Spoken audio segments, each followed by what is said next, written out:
আসসালামু আলাইকুম প্রিয় ভিউয়ার্স, আপনারা সবাই কেমন আছেন? আশা করি ভালো আছেন। আজকে শুক্রবার আমি কিছু বাজার করছিলাম। এখানে 3 কেজি সিমের বিচি নিয়েছি।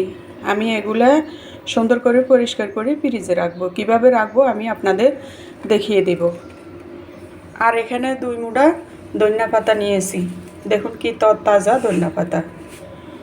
এখানে একটা মাছ নিয়েছি, খুবই তাজা একটা মাছ, লাফাচ্ছে। আমি এই মাছটা কিনে নিয়ে আসছি। এটা কি মাছ আপনারা আমাকে কমেন্ট করে জানাবেন। এখানে একটা লাউ নিয়ে আসছি, দেখুন কি সুন্দর তাজা একটা লাউ নিয়ে আসছি। আর নিয়ে আসছি গরুর মাংস, দেখুন তাজা গরুর মাংস।